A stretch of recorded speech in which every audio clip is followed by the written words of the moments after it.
Hi అండి, welcome to Prasanna's kitchen and vlogs. ఇది వచ్చేసి మా ఫామ్ హౌస్ అండి. మా ఫామ్ హౌస్కి అయితే వెళ్ళాము పిల్లల్ని తీసుకుని. సరదాగా సాటర్డే సండే హాలిడే వచ్చినాయి కదా అని చెప్పి మొత్తం మా ఫ్యామిలీ అయితే వెళ్ళిపోయాము. మా ఫ్యామిలీలో మా అత్తయ్య గారు, మా మరుదులు, మా తోటికోడలు, పిల్లలు అందరం కలిసి అందరము వెళ్ళి ఎంజాయ్ అయితే చేద్దామని చెప్పి వెళ్ళైతే ఎంజాయ్ చేసేసాము. నిజంగా చాలా హ్యాపీగా అనిపించింది. ఎందుకంటే అందరం ఫ్యామిలీ కలిసి వెళ్తే అదో ఆనందం కదండి.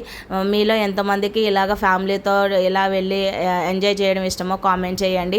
మేమైతే ప్రతి సాటర్డే సండే అయితే ఇలాగ ఫామ్ హౌస్కి అయితే వెళ్ళిపోతాము. ఎక్కడికైనా వెళ్ళాలనుకుంటే వెళ్తాము, లేదంటే ఫామ్ హౌస్కి అయితే వెళ్ళిపోతాము. వెళ్ళి అక్కడైతే ఫుల్ ఎంజాయ్ చేస్తారు పిల్లలు అని చెప్పేసి ఫామ్ హౌస్కి ఎక్కువ వెళ్తామండి. ఇవి వచ్చేసి మామిడి పళ్ళు మా తోటలో అండి. మామిడి తోట పచ్చిగా ఉన్నప్పుడు చూపించాను కదా ముందు, మా పిల్లలు ఆడుకున్న వీడియో అది. తర్వాత ఇగోండి ఇలాగ ఇంటికి మామిడికాయలు కోసుకొచ్చి ముగ్గు వేసి పంపించారు అత్తయ్య గారు. అయ్యి బాబు ఇన్ని మామిడికాయలా అని అనిపించింది.